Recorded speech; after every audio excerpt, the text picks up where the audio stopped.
de lo Sí, colectivo. sí, efectivamente creo que es una cuestión que ese rol existe dentro del ejercicio del colectivo y de los colectivos que se configuran desde esta idea de horizontalidad, ¿no? Y es también ser capaz no de elegir el lugar de la autoridad, pero sí de elegir el lugar de la mediación. Creo que es importante y eso es un ejercicio de autonomía. Y es decir, yo soy capaz de hacerlo, es por mi voluntad propia que quiero que resolvamos nuestros conflictos. Tal vez el hecho de uno estar en los conflictos no le permite a uno ver esa solución. ¿Sí? Uno quiere como medianamente resolver, pero no sabe ni cómo, entonces se necesita ese tercero que entra a mediar. Y eso es importante que surja dentro del colectivo. Creo que eso es un ejercicio de autorregulación importante. Sin embargo, eso también implica una suerte de ejercicio, de ejercer esa labor y de saber hacerlo también, de arriesgarse a hacerlo, porque es que no nos la sabemos todas. Entonces, pues intentémoslo a ver qué pasa. Eso es muy del ejercicio de la autonomía y de que el colectivo te permita hacerlo. Tal vez eso es lo que yo decía también, es que no sea un ejercicio muy consciente que digamos, uy, voy a asumir ese rol, sino que sería muy interesante, es bueno, miremos cuáles son esas formas de resolución de conflictos de nuestras tradiciones y de nuestros ejercicios tribales y ver qué podemos usar de allí para hacerlo tal vez más consciente. Porque, por ejemplo, los guayú, a mí me encantó la última vez que estuve allá, pude visitar la escuela guayú y la escuela de palabreros, perdón. Entonces están los palabreros mayores, que son los más viejos y que se saben todos los usos y costumbres de los guayú durante más de 25 generaciones, lograron sobrepasar el embate español de la conquista y todavía se mantienen con sus mismas tradiciones. Entonces ellos han hecho que ahora la escuela, el colegio de la legislación colombiana tiene que enseñar las dos lenguas, el español y el guayunaiki, tiene que enseñar ambas para poder preservar la tradición y eso ha sido es porque los palabreros lograron este ejercicio, siendo de tradición oral y sin tener un registro escrito de todo esto. Es magnífico lo que han logrado preservando la tradición oral. Por eso digo, habría que indagarlo, habría que estudiarlo más y tener la posibilidad de ese encuentro. Sin embargo, es algo que sí se viene dando, creo que se da y uno podría casi que encontrar ese rol en el colectivo. Uno diría, uy, ya sé más o menos quién es el que nos ayuda a resolver el conflicto. Uno como que lo logra hacer casi que intuitivamente y son las mismas dinámicas que van generando los colectivos. Sin embargo, ahí hay un problema y es que cuando no existe la voluntad de resolver el conflicto, entonces mejor dejamos el conflicto ahí y esa es una de las cosas que a mí, por ejemplo, me causa más escosor de que se acaben los colectivos. Es bueno, surgió un conflicto, ¿cómo lo solucionamos? No le pudimos dar trámite, entonces vamos casi que se nos acabaría la cultura. Yo digo, bueno, los guayú en algún momento también vivieron esto, pero lo han logrado resolver. Pues miremos qué es lo que están haciendo. Habría que indagarlo, habría que estudiarlo y habría que entenderlo de otros lugares. A mí me interesa, por ejemplo, bien lo que hacen en el Amazonas. También estaba hablando de eso cuando cortó. En el Amazonas construyen las chagras. Es muy interesante lo que ellos hacen porque lo que hacen es que en la chagra es como el lugar de cultivo de cada una de las familias. Entonces, en la parte de atrás, por así decirlo, en el patio trasero de cada una de las casas, que es toda la selva, ellos van y cultivan, digamos, el ñame, que es un fruto, un tubérculo. Eh, entonces se reúne todo el pueblo, más o menos las 15 o 20 familias del pueblo, se reúnen y van y cultivan y le ayudan a preparar el terreno a esta familia, que se demoran un mes y medio en el cultivo, viven allí, la familia los recibe y entre todos arreglan el terreno y arreglan el cultivo. Después de ese mes y medio se mueven a la chagra de otra familia y hacen lo mismo en esta familia y en esta chagra. Y después de mes y medio se mueven a la siguiente y así sucesivamente. Y cada vez que ya se recoge el cultivo, pues entre todos se comparte y la base de esta comunidad es la autonomía alimentaria. Entonces, ¿cómo hacer eso o cómo replicar eso entre colectivos? Y es como, bueno, entonces nos encontramos dentro de un colectivo, 5 colectivos nos encontramos para resolver el problema de un colectivo, durante mes y medio, 2 meses lo resolvemos y después nos vamos entre todos a tratar de resolver el otro colectivo y así sucesivamente sería un ejemplo interesante de la red, ¿no? Eh, pero digo de nuevo, eso es una cosa que como que lo hago ahorita de forma en el momento en el que me preguntas, pero no es algo que se ha estudiado y que sí sería necesario darle una mirada. porque creo que ahí hay unas formas de solución y de resolución de vida y de constancia para estos procesos que sería muy interesante también seguir indagando. Andrés, y de manera inversa, si bien reconoces posibilidades de esta sabiduría ancestral para beneficio de las prácticas autogestivas, de manera inversa reconoces en, eh, en tu exploración en el mundo ancestral, reconoces ciertos elementos que ya formaban parte de tu experiencia autogestiva cotidiana, eh, en tu juventud, particularmente, o sea, en tu espacio más escolar o ahora actualmente en tu labor como docente, como actor social. Bueno, hay una cuestión que a mí me parece que es motivante y es como la gasolina que permite que uno se encuentre y sume voluntades en colectivo, y es la curiosidad. Yo, de manera particular, a mí me dicen, hay que hacer, no sé, hay que ir a cultivar papa. Yo me voy y aprendo y me meto porque soy muy curioso. O sea, eso, como que eso sí ya lo he hecho y por eso siempre estoy lleno de cosas. Que ya llega un momento y digo, ya no voy a alcanzar con tanto. Pero esa curiosidad creo que es lo que alimenta a los colectivos y es algo que sí sucede en las sociedades ancestrales y en las organizaciones ancestrales, y es que son supremamente curiosos, ellos no dan nada por hecho, o sea, ellos ya tienen una forma de hacerlo y les ha funcionado, pero cuando ven algo diferente o les proponen algo, ellos siempre están dispuestos a hacerlo, y eso mismo es como, venga, hay que nutrir la curiosidad, en la medida en la que en un colectivo ya no hay curiosidad, ya no hay nada que explorar, creo que eso también hace que se mueran los procesos, porque nada, ya todo está hecho, si ya todo está hecho, entonces, ¿qué hacemos? Entonces mejor me quedo aquí y me muero, ya envejezco y muero. Eso es una cosa que sí tienen las comunidades y que en particular reconozco también de mí mismo en los procesos y en que también me interesa mucho es eso, como estemos indagando a ver qué cosa nueva pasa. Y ahora lo que yo estoy entendiendo también es, no solamente indaguemos qué cosa pasa, sino demos la vuelta, miremos hacia atrás qué hicimos, venga, qué logramos recoger de esto, ahora veamos de qué forma podemos transformarlo, mejorarlo, implementarlo desde otros lugares, que es como otra cosa que también he visto que ellos han hecho y que les ha permitido preservar sus culturas, ¿no? Y que sería muy interesante también explorarlo en el campo de la educación y de las artes.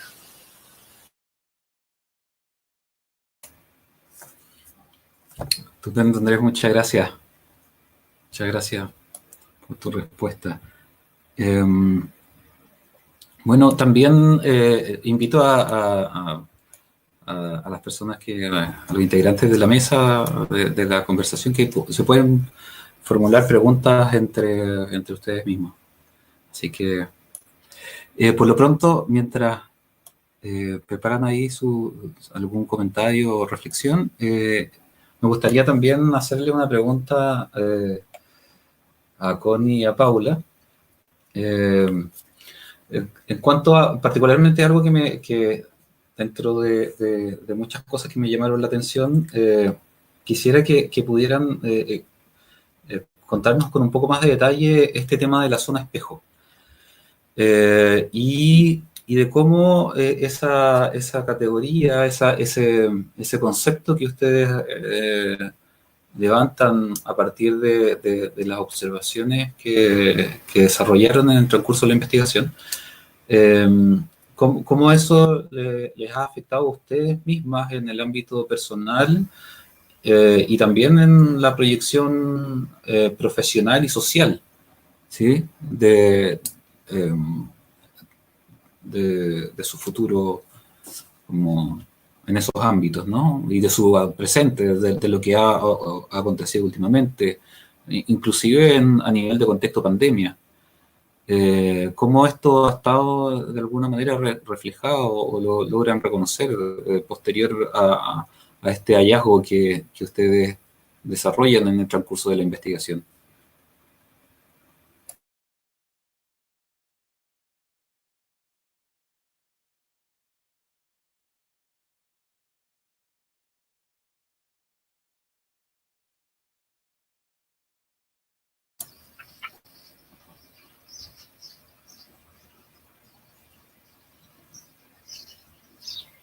¿Sí?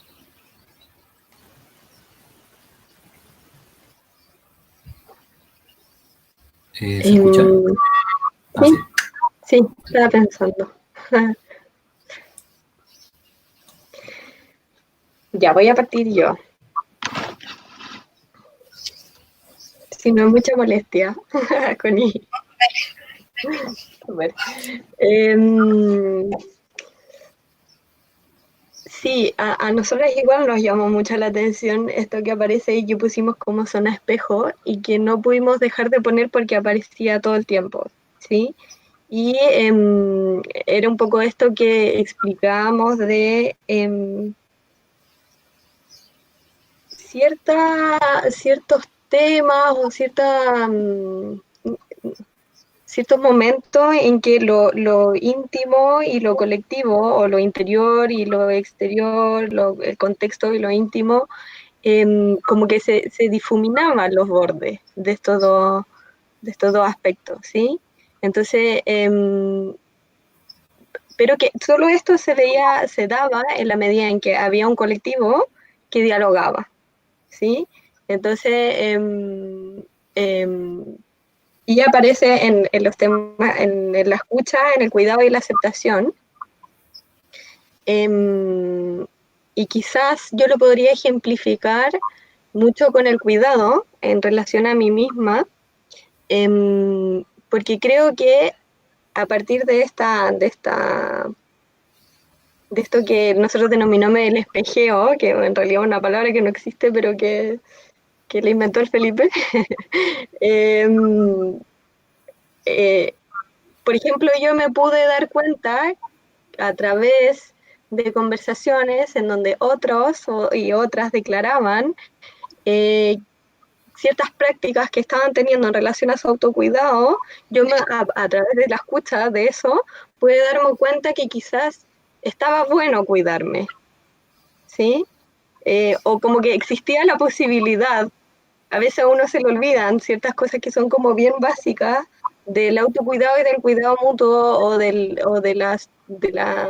bienestar emocional, del equilibrio emocional, y que uno recuerda en la medida en que va conversando y va escuchando los micro relatos o los relatos, las narrativas de otras personas que te van recordando o te van enseñando a través de sus relatos cosas que para ti pueden ser muy importantes, ¿sí? En ese sentido es como que va apareciendo este espejo, ¿sí? Ver cómo de repente otras personas compartían estas intimidades porque se daba un espacio colectivo de mucha confianza en donde había espacio para intimidad, sin mucho juicio, ver cómo la aparición de eso permitía que yo pudiera observarme a mí misma y poder compartirlo luego de haberme observado, ¿sí? Entonces, como todo esto se daba en relación a un espacio que lo permitía y que era un espacio que era bien amoroso, que era bien paciente, que había poco juicio, que escuchaba harto. Y cuando se daban esas características, entonces empezaban a aparecer cosas más íntimas, esas cosas más íntimas, del uno mismo, de lo que iba pasando, se iban nos permitían a los otros vernos también y viceversa. No sé. Esa fue la forma en que yo me lo viví y que también observaba mucho que aparecía en los relatos que íbamos que iban apareciendo en las entrevistas. No sé, tú, Connie, si querías decir algo. ¿Me escuchan? ¿Sí? Yo creo que también tiene que... ¿Se llama Eduardo Andrés? ¿O Eduardo Andrés? Eduardo Andrés. Eduardo Andrés. Ya. Yo creo que también tiene mucho que ver con eso que tú hablabas, de la curiosidad. Que en Rizoma se da un grupo humano, sobre todo en el equipo de gestión, que es muy curioso y que todo el rato quiere aprender cosas y que mágicamente los temas de interés siempre eran común en relación al cuidado, y de muchos ámbitos, así como, no sé, el cuidado del cuerpo, el cuidado de las relaciones, el cuidado de la alimentación, el cuidado, siempre los contenidos de las conversaciones eran en torno a eso. Y yo creo que este fenómeno del espejeo, así en lo personal, es algo que se da en todas las instancias de la vida, o sea, como no solamente en Rizoma, es una situación como casi como, entre comillas, seres humanos, de que tú al momento de que escuchar reflexionar a alguien sobre una situación te puede hacer sentido una palabra, cualquier cosa. Entonces, que yo creo que lo que tiene Rizoma es que se genera una instancia para esos espacios íntimos que comúnmente solamente lo tenéis con amigos. Y si es que, porque igual es un espacio muy íntimo de que se conversan cosas muy profundas. Entonces, ese aprendizaje yo creo que no lo he visto en ningún otro grupo humano donde se acepten y se dé el lugar y que sea un espacio para conversar cosas muy profundas e íntimas. Y yo creo que ese es un espacio mágico de Rizoma y que se da, al menos a mí se me ha dado solamente con amigas.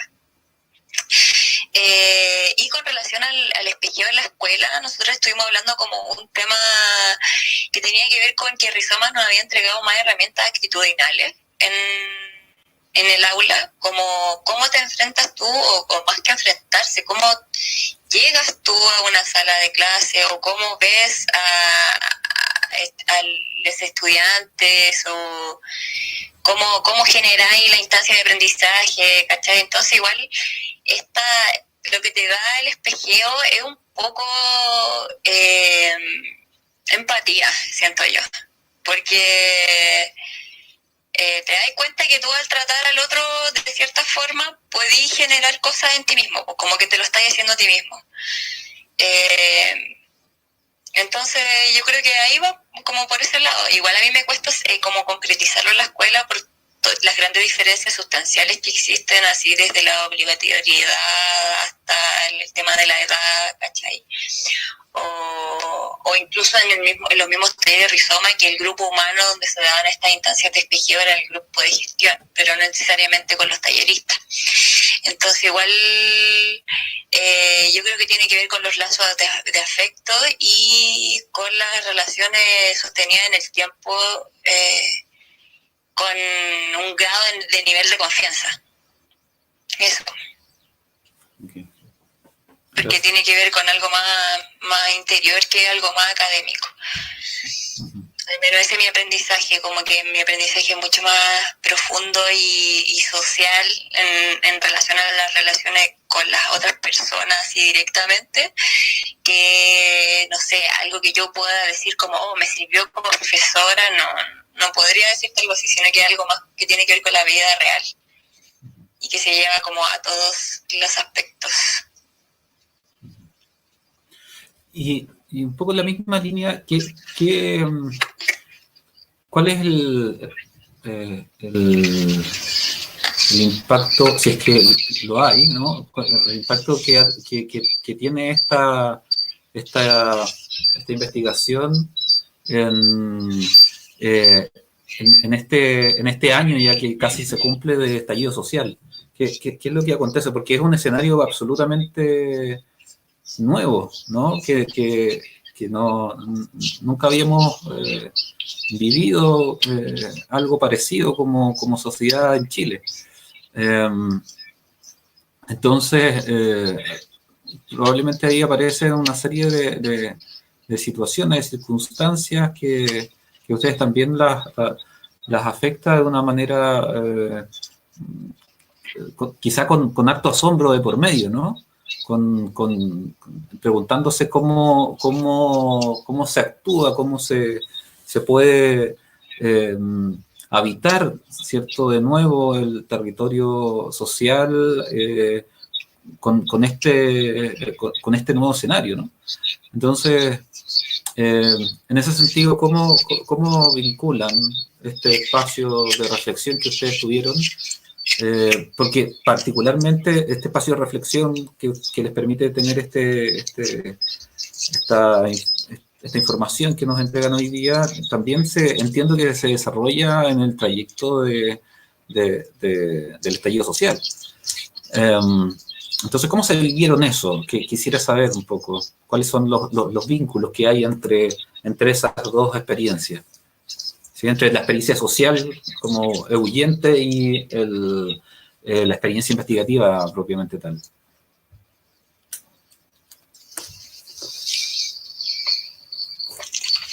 ¿Yo?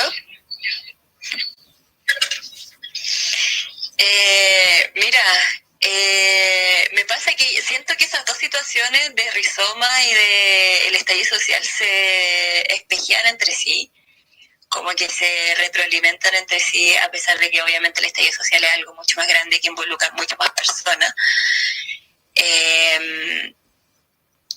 Pero es como experimentar para algo que se estaba dando a nivel social, una intención de querer hacer cosas nuevas, y que con el estallido social surgieron muchos colectivos autogestionados. Yo creo que ahí está el vínculo igual de como, o sea, al menos siento que Rizoma fue como una escuela, o podría ser una escuela para una futura sociedad. Yo lo miro así. Igual últimamente yo ando un poco con miedo, igual, de todas estas ideas tan rápidas que surgen a partir de las redes sociales sobre todo. Y en la experiencia autogestiva, y en particular en Rizoma, y en otros colectivos que también participo, veo una esperanza de cómo poder hacer una sociedad o un sistema nuevo o algo distinto, porque el estallido lo que está exigiendo es eso, ¿cachai? Como desde abajo, desde la base, que sabemos que la educación en Chile está muy como ligada al capitalismo, como yo creo que en todo el mundo, como te ven como un consumidor nomás, pues. Entonces igual es muy interesante, y este aspecto como de los talleres Rizoma y este aprendizaje que se ha dado a partir de varios años antes del estallido social, como que genera sentido cuando sucede el estallido social, ¿cachai? Como que uno dice, ya no estáis tan loco, no estáis tan... ¿cachai? Se puede llevar a cabo algo así, y quizás poder expandirlo, o incluso esto mismo de sistematizarlo y de hacer que más personas conozcan, y que se quede escrito para que, no sé, futuras generaciones puedan tomarlo como referencia. Es muy interesante. Yo creo que eso es lo que tiene en relación con Rizoma y el estallido social. Aunque yo creo que igual sucedió algo en Rizoma, que como que el estallido superó a Rizoma en objetivos. Entonces igual yo me sentí chiquitita cuando sucedió el estallido, así como, ¿qué podemos hacer frente a esto? ¿Cachai? Igual es un desafío, porque igual el escenario es distinto antes que ahora, pues como que es mucho más exigente, siento yo. Eso. Gracias, Connie. ¿Paula, querías agregar algo? Sí, yo quería decir que mi sensación de lo que pasó en la revuelta social fue que un grupo demasiado grande, quizás hace muchos años no visto tan grande, de la población, como se dio cuenta al mismo tiempo del abuso. Se dio cuenta del abuso y se empezó a preguntar y a reflexionar con mayor complejidad o con mayor énfasis y de manera más colectiva sobre estas formas de relacionarse que normalizaban, permitían el abuso a nivel macro, desde una constitución que fue promulgada en dictadura, que hasta el día de hoy sostiene el abuso y lo normaliza, pero también a nivel micro, ¿sí? Entonces, eso que dice la Connie de que se dio la creación de muchos colectivos. Así, y fue impactante eso, y muy emocionante, yo creo. Y sí, yo vi que se dio la creación de muchos colectivos que se proponían nuevas formas de organizarse, que no en las cuales no se diera abuso y por lo tanto que necesitaran de orgánicas quizás que fueran menos verticales o en donde hubiera más diálogo, más escucha, quizás que no fueran tan grandes también estos colectivos o que fueran de temáticas más locales para no intentar abarcarlo todo, sino que poder trabajar en pequeñito pero desde lo colectivo. Entonces eso yo creo que fue súper impactante verlo. Y que en el fondo muchas personas de la entrevista también lo mencionaban, que era como que si Rizoma se hubiera estado dando como una especie de experimento o una escuela para esto que iba a suceder después, que no sabíamos que iba a suceder, y en donde también se requería como activar rápidamente nuevas ideas por organizarse y porque era rápido, era todo como tan inmediato, como que te levantaba y era ya, ¿qué vamos a hacer hoy día? Así como que estaba sucediendo en ese momento ahí, que esa gran cantidad de personas se estaba organizando y en ese sentido como yo sentía que, claro, que veníamos armando esto de Rizoma hace tiempo y que tenía mucha coherencia con lo que como colectivo se estaba buscando, o como sociedad un poco, a nivel micro, porque obviamente no vamos a llevar Rizoma a la Constitución, ¿sabes? Sino que tiene que ver como más con las organizaciones con quién está al lado, ¿sí? De los temas más micro. Yo creo que estuvo muy relacionado, muy vinculado. Ahora, también es verdad eso que dice la Connie, de que era algo nuevo, no sabíamos muy bien cómo participar de eso desde Rizoma. Y ahí se han ido dando varias pistas y que tiene que ver como con ir involucrándose en la organización territorial, ¿sí? Porque se dio algo muy infinito y en algún minuto todas las personas no sabíamos, o sea, las personas no sabíamos cómo involucrarnos porque era algo muy macro, entonces, ¿qué así? Y ahí como que se fue dando la pista de la organización territorial. Sí, se fue dando mucha organización de barrio, territorial, cabildos en los barrios, asamblea y qué sé yo. Y en ese sentido, claro, sigue siendo para Rizoma un desafío porque esto probablemente se va a retomar, o sea, se va a retomar, y, y eso creo que está muy vinculado como en las formas de proponer nuevas maneras de organizarse que no permitan más el abuso y que propongan una alternativa a eso. Estupendo. ¿Puedo agregar el último punto ahí? Claro. Que tiene que ver con un tema que va más allá de lo ideológico. Y eso yo lo encuentro muy hermoso porque como que vaya siendo en el momento nomás, no en pos de un objetivo como socialismo, no sé, ¿cachai? Entonces yo creo que eso baja mucho la tensión de todo. Como ya voy a construir esto para lograr esto y porque estoy con mi amigo y quiero pasarlo bien y ser feliz. Entonces yo creo que tiene que ver con eso, como con una cosa mucho más de voluntad y de adentro, como de intención, más que con una expectativa política, sino que más centrada en la experiencia del momento, con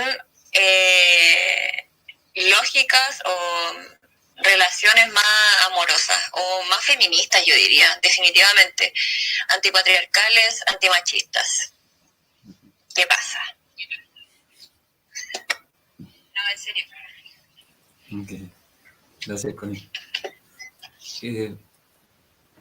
No sé si tienen, entre ustedes quieren compartirse alguna reflexión o quieren hacer preguntas, no sé.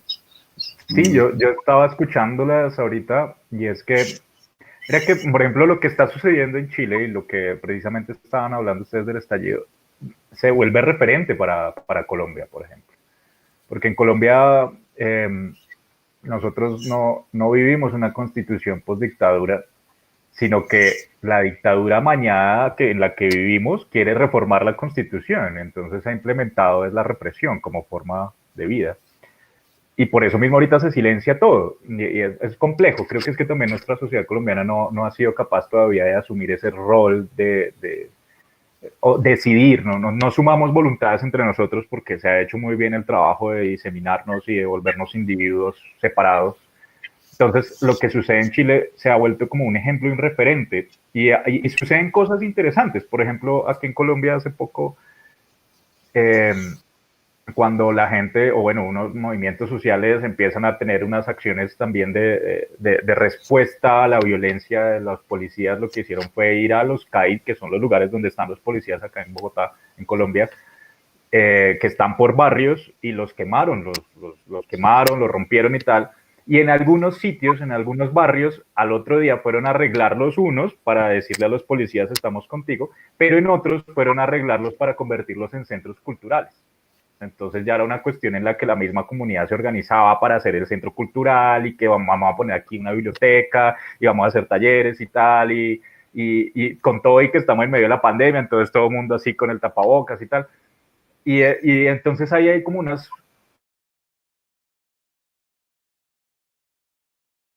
cuestiones que empiezan a emerger. Sin embargo, la pregunta, la reflexión, más que una pregunta o que se vea resuelta en este momento, es cómo lograr que esas iniciativas pequeñas lleguen a tener una conjunción mucho más amplia y en la que se empiecen a replicar de mejor forma, ¿sí? Cuando tenemos a la cotidianidad aplastante encima, en la que hay que conseguir la comida, en la que hay que suplir las necesidades de la familia, que eso es, por ejemplo, en lo que estamos aquí en Colombia, y es que la gente aún está, o estamos, porque estoy ahí como, bueno, pero es que yo no puedo tenerle tiempo a dedicar a otra forma de organización barrial, cuando al tiempo tengo que tener clase y tengo que buscar la forma en la que subsisto y sobrevivo.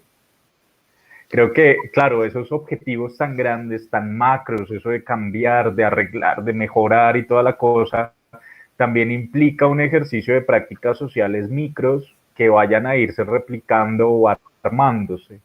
Sin embargo, ¿cómo lograrlo? Es la gran pregunta. Es uno, ¿cómo logra ese nivel de suma de voluntades que uno ve en Chile, por ejemplo? Que ustedes dicen, ya se están organizando por barrios. Aquí sucedió, pero mira, una cuestión de una semana y de repente volvió y se apagó. Eso ya no volvió a pasar. Además, la policía entraba de nuevo y trana con todo, y volvieron a dejar los CAIs lindos y toda la cosa. Entonces es una cosa que uno ve, por más que uno quiera, este tipo de experiencias, ¿cómo sumar voluntades? Es la gran pregunta. ¿Cómo sumamos la voluntad del otro? ¿Cómo hacer sea lo suficientemente bello, amoroso y de danza como para que digamos, bueno, vámonos? Creo que esa es como pregunta que yo haría ahí. ¿Y cómo lo han hecho en Chile, por ejemplo?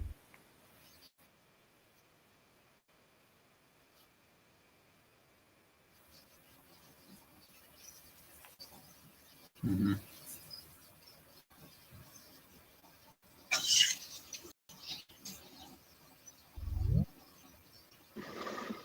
Es súper difícil de responder esto. Yo creo porque se dio algo como ser poco planificado, como más visceral. Y la medida en que se fue dando, se fue como todo reproduciendo, como organizábamos en colectivo y con una marcha y de alguna forma había mucha presión y todo, pero aparentemente había una sensación de protección muy constante y no sabría cómo describirlo más sensaciones. Eso me pasa. Todavía no lo hemos bajado bien, pero creo que no tiene que ver con la organización por lo inicio, ¿sí?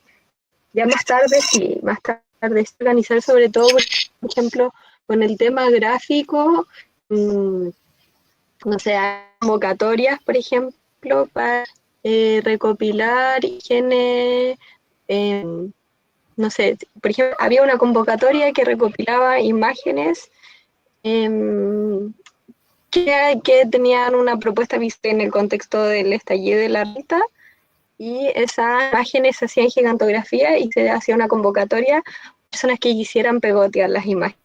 Y entonces de repente se juntaban 100, 200 personas, eran imágenes de otros artistas que eran esas imágenes a través de convocatoria.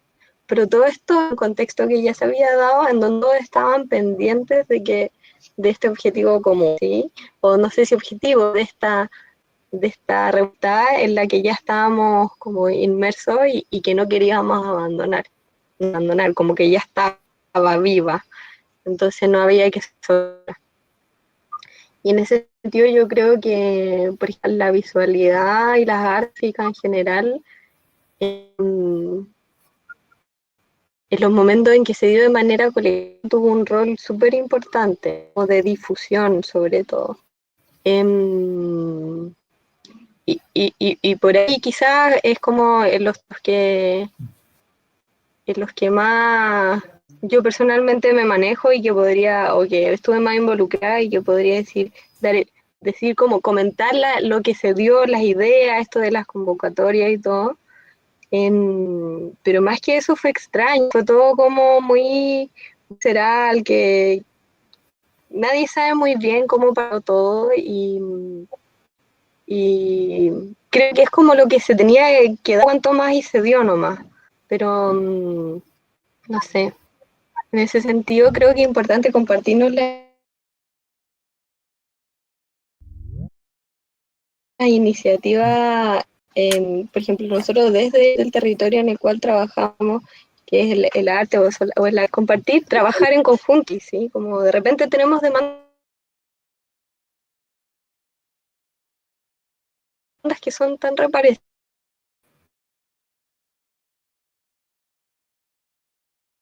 en Latinoamérica y como podemos trabajar.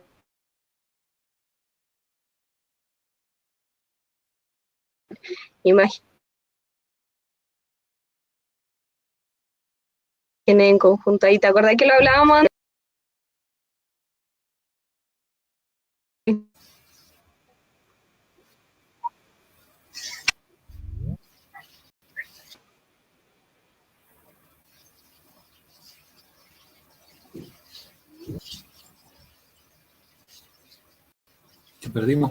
Perdimos a la Paula y a la... Eduard, ¿tú me escuchas?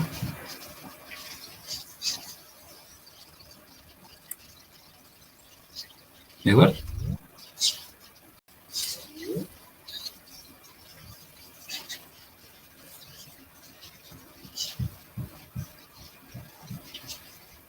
Paula, te perdimos por unos segundos.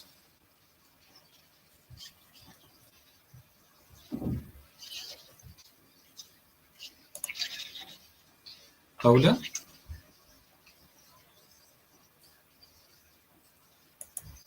Sí,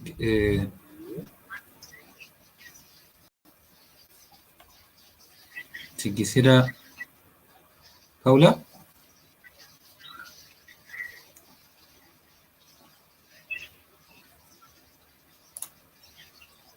Uriel, ¿estás ahí?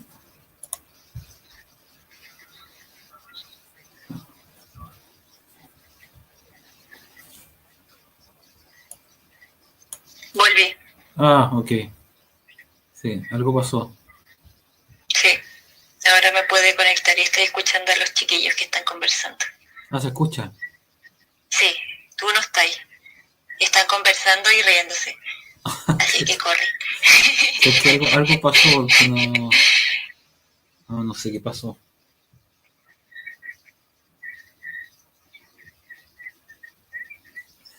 Ya vemos.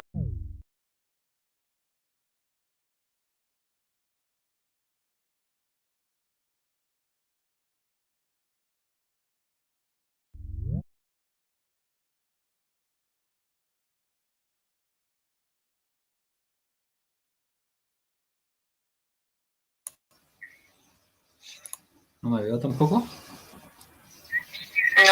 pero estamos todos, menos tú.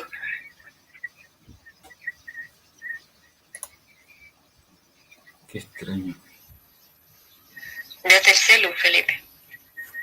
Que te tengo a ti. Pero yo puedo escuchar.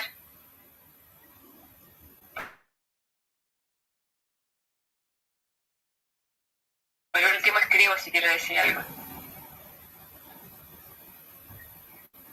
Ya. A ver, espérate, no corté, voy a intentar meterme si es que...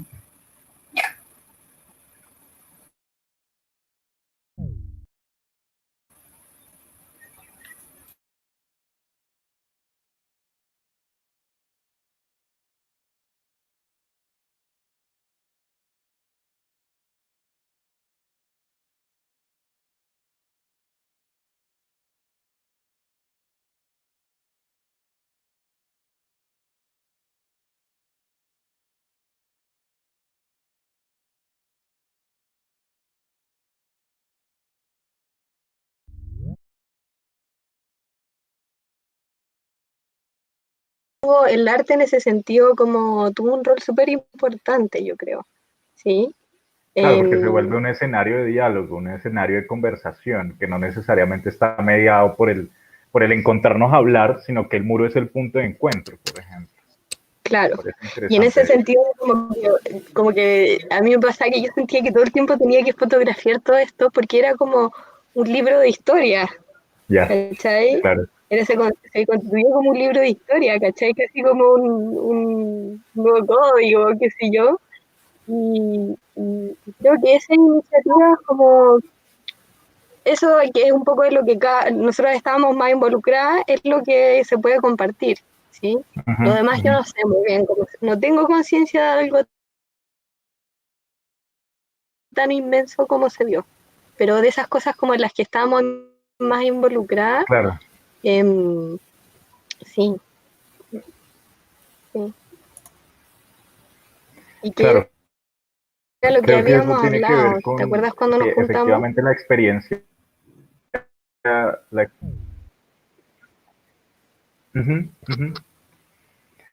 Yo creo que eso tiene que ver con la experiencia también del colectivo.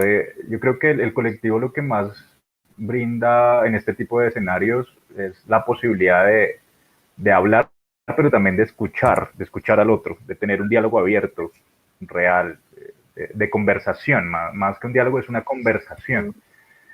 Y eso permite que efectivamente en un ejercicio social, pues uno está más atento a lo que está sucediendo. Por eso de pronto es que es como más espontáneo lo que sucede. Creo que es precisamente para el vínculo.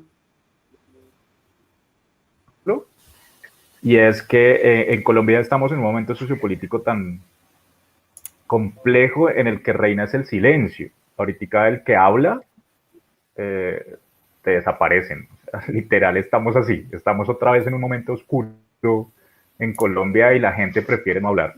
Entonces, si aparece algo en el muro, no hay quien se atreva a ni siquiera a contestarlo o a nutrirlo. ¿Sí? Si aparece algo en el muro, tenemos que hacer una ley mordaza ahorita, entonces llegaron a casas de artistas, otros. Estamos da mucho miedo. Realmente hay un silencio ahí. Y nosotros miramos de lejos a lo que está sucediendo en Chile y decimos, ay, ¿por qué nosotros no podemos? Bueno, pues es que aquí ese vínculo, si puedes hablar tranquilo, tal vez no te oyen, te escuchan en tu propio país, pero desde el otro lugar también podemos. Más allá de compartir todas esas imágenes, es como que también exista una invitación al diálogo, creo yo. Habría que pensarlo desde ese lugar, no sé. Se me ocurre ahorita. Sí. Y aquí en la conversación Sí, que se empieza a está poner más bueno chévere eso. también, pero son Yo las creo 2:15 aquí y yo tengo ya clase.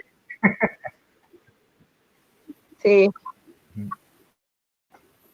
Sí, vamos cerrando. Y estoy como 3 horas. Sí, bueno. Vamos cerrando, pero abriendo nuevas conversaciones. Bueno,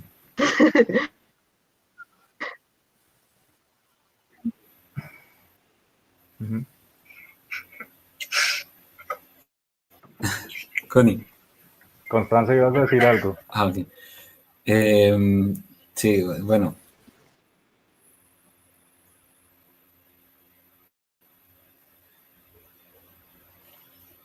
¿Sí, Connie? Bueno, nada, darles las gracias. Igual esto es un primer encuentro esperamos de muchos que se puedan venir y también les dejamos invitadas para que puedan asistir a un conversatorio donde vamos a reunir los distintos diálogos, ¿sí? Porque vamos a hacer series de dos presentaciones por reencuentro y al final vamos a tener una especie de conversa para poner ahí todos estos temas que precisamente son los que nos parecen relevantes, ¿no? Del cruce, de los encuentros, ¿no? Del cruce de las voces de los distintos territorios, cómo surgen nuevas posibilidades de reflexionar, autogestivo, de poder llevar como cosas concretas a nuestra práctica de habitar el espacio de una manera diferente. Así que le agradezco muchísimo su tiempo, su paciencia con todos los problemas técnicos que tuvimos. Y bueno, espero que todo esto, tengo que revisar ahí, haya quedado registrado para poder difundirlo. Al menos sí tengo de emergencia una grabadora de audio, así que tenemos salvado el audio al menos. Y eso, bueno, muchas gracias de nuevo y muy interesante todo lo que abordaron hoy día. Voy a cerrar. Bueno.